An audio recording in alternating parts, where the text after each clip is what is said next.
Halo YouTube, bersama saya lagi ya, Quick Ardana. Kali ini saya akan bahas kelanjutan dari ditangguhkannya monetisasi channel saya ya. Setelah beberapa bulan yang lalu. Tapi sebelumnya kita intro dulu.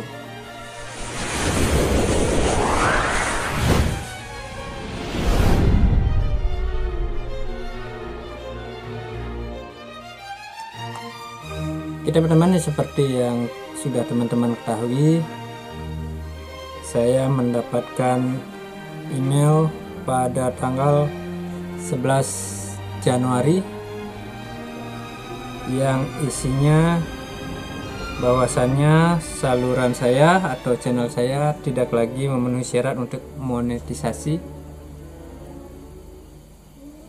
dan saya harus melakukan banding ataupun mengajukan ulang monetisasi. Untuk penyebab dari dismonetisasinya channel saya itu ada di sini ya, pojok sini. Singkat saja, yaitu karena konten berulang atau konten yang digunakan ulang.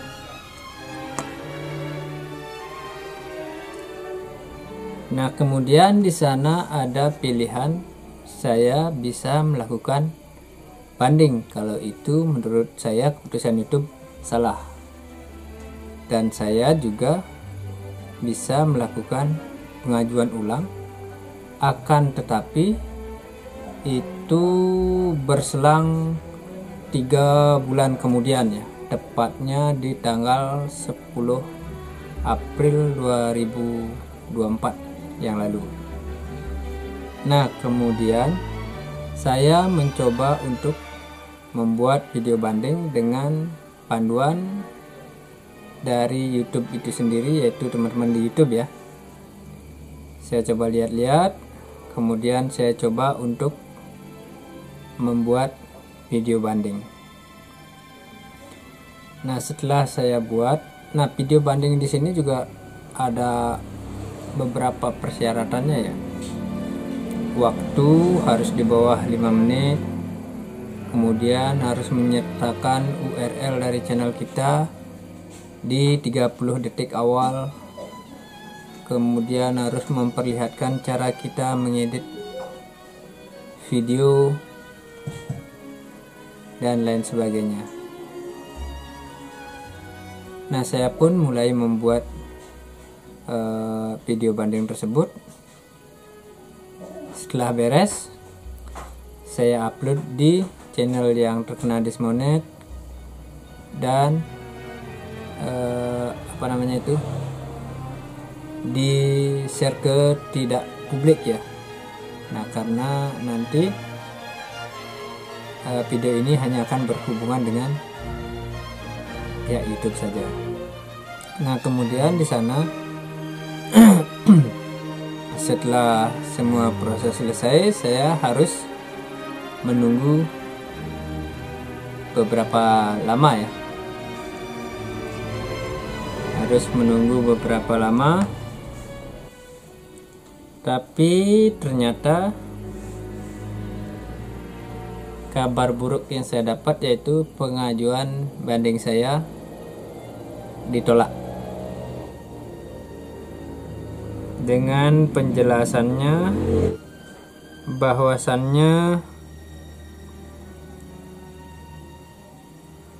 video banding tidak menunjukkan pengeditan yang memberikan nilai tambah yang cukup.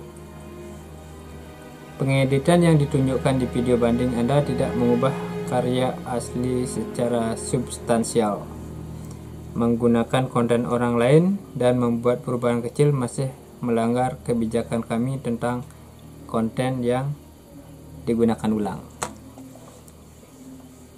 Nah, akhirnya setelah itu saya harus menunggu lumayan lama ya, sampai 10 April 2024. Nah, di sini juga pihak YouTube memberikan beberapa anjuran konten yang dianggap layak untuk monetisasi dan konten yang tidak layak untuk monetisasi. Seperti yang saya bilang di sini, video banding sudah tidak dapat diterima. Saya juga masih terkena konten yang digunakan ulang. Nah, syarat kita melakukan banding itu kita belum pernah atau tidak menghapus video selama dilakukan penangguhan. Nah, jika teman-teman melakukan itu, kemungkinan video banding sudah langsung tidak bisa diterima. Nah, akhirnya setelah video banding saya tidak diterima, saya mulai menelisik konten-konten saya yang saya anggap konten berulang atau konten yang digunakan ulang. Saya hapus semua walaupun itu tontonannya banyak. Begitu juga dengan video short. Bahkan video yang viewnya sampai 2 jutaan itu juga saya hapus. Kemudian yang 180 ribuan juga saya hapus, karena saya tidak mau setelah pengajuan nanti kembali ditolak. Saya sempat down juga ya, malah kadang malas bikin konten. Kemudian juga sempat putus asa juga, pengen berhenti. Tapi karena suka membuat video, akhirnya saya tetap lanjutkan, tetap upload video, baik video panjang maupun video pendek. Nah, akhirnya sudah di tanggal 10 April 2024 saya cek kembali channel saya. Semua saya cek yang saya rasa ada tanda-tanda akan terkena konten berulang atau konten yang digunakan ulang. Semuanya saya hapus ya. Tapi beberapa yang saya anggap editannya itu lumayan banyak, saya biarkan. Nah, setelah saya rasa channel saya aman, kemudian di tanggal 10 April saya mengajukan ulang permohonan monetisasi. Setelah mengajukan ulang monetisasi, di sini pihak YouTube memerlukan atau saya harus menunggu menerima balasan dari YouTube paling lama 30 hari. Nah, itu tidak sampai 10 hari ya. Besoknya saya sudah langsung dapat pemberitahuan bahwasannya pengajuan saya ditolak lagi. Wah, mulai berpikir keras ini. Di sana masih terkena konten yang digunakan ulang.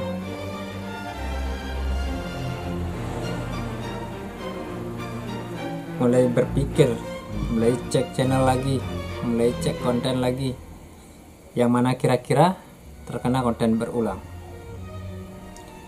Tapi di sini masih ada opsi saya untuk melakukan banding lagi. Tapi saya tidak bisa menghapus konten yang terindikasi konten yang digunakan ulang. Nah, mau tidak mau saya harus melakukan banding, dan atau saya harus menunggu 3 bulan lagi untuk pengajuan ulang. Akhirnya saya terus belajar dari teman-teman di YouTube juga, cari ilmu cara melakukan atau membuat video banding. Nah, akhirnya dari beberapa ilmu yang saya dapatkan, cara pihak YouTube meninjau channel kita, yang pertama itu video terpopuler, itu yang pertama, atau video yang paling banyak ditonton atau yang paling banyak view-nya. Kemudian yang kedua, video terbaru. Kita anggap video kita sudah bersih dari konten yang digunakan ulang. Akan tetapi ada beberapa hal yang membuat pihak YouTube membaca bahwa video kita terindikasi video yang digunakan ulang. Nah, dari hal itu saya belajar, saya menganalisa seperti apa seharusnya saya nanti membuat video banding supaya video banding saya diterima. Sebelum melakukan banding, saya terus pelajari itu, terus resapi gimana caranya supaya ini bisa diterima. Akhirnya saya cek channel saya lagi, manakah video terpopuler, baik itu video panjang maupun video short dan video terbaru yang saya upload ya.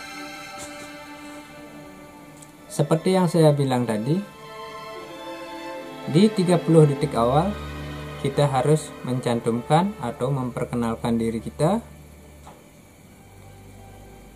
ke pihak YouTube, kemudian mencantumkan URL, memperlihatkan channel kita, itu yang pertama. Kemudian kita juga harus memperlihatkan apa saja kelengkapan yang kita gunakan dalam membuat video itu untuk lebih meyakinkan pihak YouTube. Nah, kemudian yang berikutnya, kita harus menunjukkan cara kita mengedit video secara mendetail. Nah, beratnya di sana, karena kita untuk melakukan pengeditan itu butuh waktu yang lumayan lama, sedangkan dari pihak YouTube itu kita hanya diberikan waktu kurang dari 5 menit, sedangkan apa yang harus kita sampaikan dalam video banding itu lumayan banyak. Nah, disanalah diperlukan kejelian kita dalam membuat video banding. Nah, di video banding ini saya membuat beberapa hal. Nah, dan yang paling penting ya, di sini ada bahasa yang diwajibkan oleh pihak YouTube. Kalau kita umpamanya menggunakan bahasa Indonesia, kita harus membuat subtitlenya juga. Kita bisa letakkan di bagian bawah. Prosesnya itu cukup lama ya, apalagi seperti saya yang tidak bisa bahasa Inggris, harus menggunakan penerjemah. Apa yang kita ucapkan di video itu harus kita terjemahkan sedikit demi sedikit untuk membuat subtitlenya. Nah, akhirnya saya terpikirkan, saya cari video short terpopuler dulu. Seperti apa saya mengedit, kemudian untuk video panjangnya mana harus yang saya jadikan sampel. Kalau umpamanya teman-teman punya mentahan dari video terdahulu, mungkin itu bisa teman-teman gunakan. Kalau saya sudah punya, ya paling tidak ada kemiripan cara pengeditan saya dengan video terpopuler tersebut. Akhirnya itulah yang saya lakukan, dan itu yang saya tunjukkan di video banding saya. Dan tidak lupa juga saya menyertakan video penutupnya. Nah, itu waktu video saya itu kalau tidak salah 4 menit 54 detik kalau nggak salah, kurang dari 5 menit. Tapi itu sudah melalui proses pengeditan yang menurut saya bikin pusing. Mana yang harus dihilangkan, kalau ditambahkan sepertinya sudah tidak mungkin ya, karena sudah terlalu banyak yang harus dipotong. Dan juga kita juga harus membuat subtitlenya juga. Nah, setelah semuanya beres dan saya rasa videonya sudah benar-benar meyakinkan dan mantap, akhirnya saya kembali melakukan pengajuan atau melakukan banding.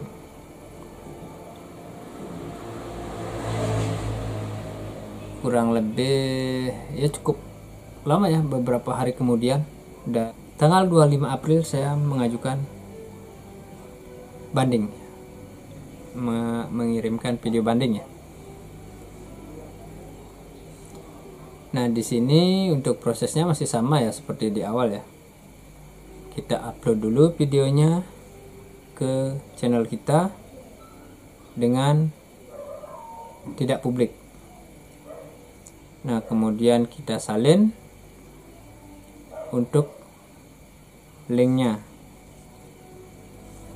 Nah, setelah kita klik video banding, di sana akan diberikan beberapa petunjuk ya, buat video Anda menggunakan bahasa yang didukung. Seperti yang saya bilang tadi, itu kalau umpamanya teman-teman tidak bisa bahasa Inggris, teman-teman bisa buat dengan bahasa Indonesia, tapi teman-teman juga harus lengkapi dengan subtitlenya. Kemudian pertahankan durasi video di bawah 5 menit. Nah, itu yang saya bilang tadi. Setelah itu tunjukkan atau sebutkan URL channel Anda dalam 30 detik pertama. Kemudian selanjutnya sebutkan masukan dari peninjau dan sampaikan alasan mengapa masukan tersebut salah. Kemudian tunjukkan video di channel Anda yang jelas berbeda dari video Anda yang lainnya. Ajukan banding pada Anda paling lambat 1 Mei ya. Jadi saya paling lambatnya 1 Mei, tapi saya melakukannya di tanggal 25 April ya. Nah, setelah itu teman-teman saling link dari video banding teman-teman. Di sana untuk judulnya teman-teman buat video banding saja. Untuk di deskripsinya bisa teman-teman kosongkan. Nah, setelah itu teman-teman harus menunggu pihak YouTube untuk meninjau channel teman-teman. Nah, nantinya di sini juga perlu waktu lumayan lama pihak YouTube untuk estimasi waktunya ya. Estimasi waktunya di sini kalau nggak salah sekitar 14 hari kalau nggak salah.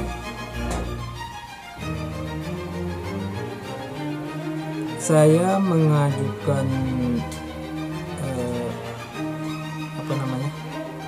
video banding itu di jam berapa ya, kurang lebih jam 15.30 ya,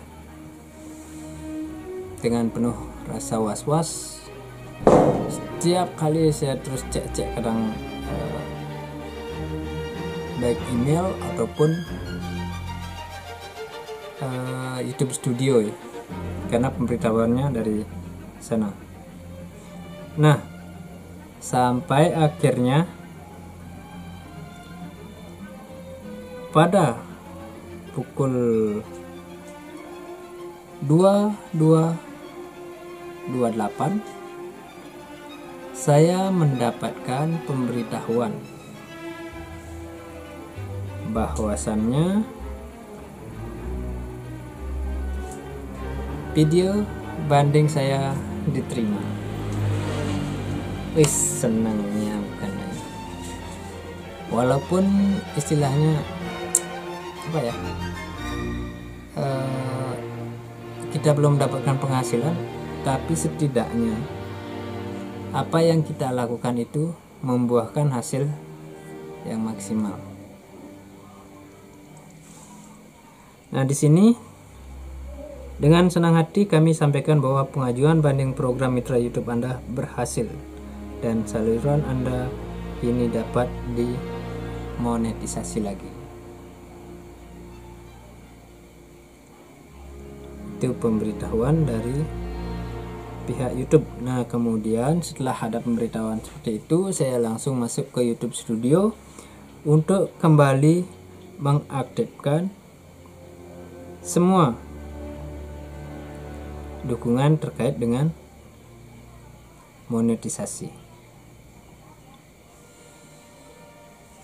Jadi ya pelajaran buat saya ya, agar di kemudian hari lebih berhati-hati lagi dalam pembuatan konten. Dan tentunya ini juga pelajaran buat teman-teman agar tidak mengalami hal yang sama seperti yang saya alami. Capek tenaga, capek pikiran. Kalau bukan karena memang suka, pasti sudah putus asa dan memutuskan untuk berhenti. Mungkin itu salah satu alasan kenapa banyak orang yang subscribernya sudah lumayan tapi channelnya tidak dilanjutkan. Oke, mungkin cukup itu aja ya yang saya ceritakan atau pengalaman yang saya bagikan mengenai channel yang didismonetisasi. Ya, mudah-mudahan saya harap video ini bermanfaat buat teman-teman dan mungkin bisa membantu teman-teman jika mengalami hal yang sama seperti yang saya alami. Mungkin jika teman-teman ada yang mau ditanyakan, silahkan tulis di kolom komentar. Kalau saya bisa bantu, saya akan bantu, tapi kalau tidak, saya akan berusaha untuk bisa bantu. Mungkin cukup sekian dulu video dari saya.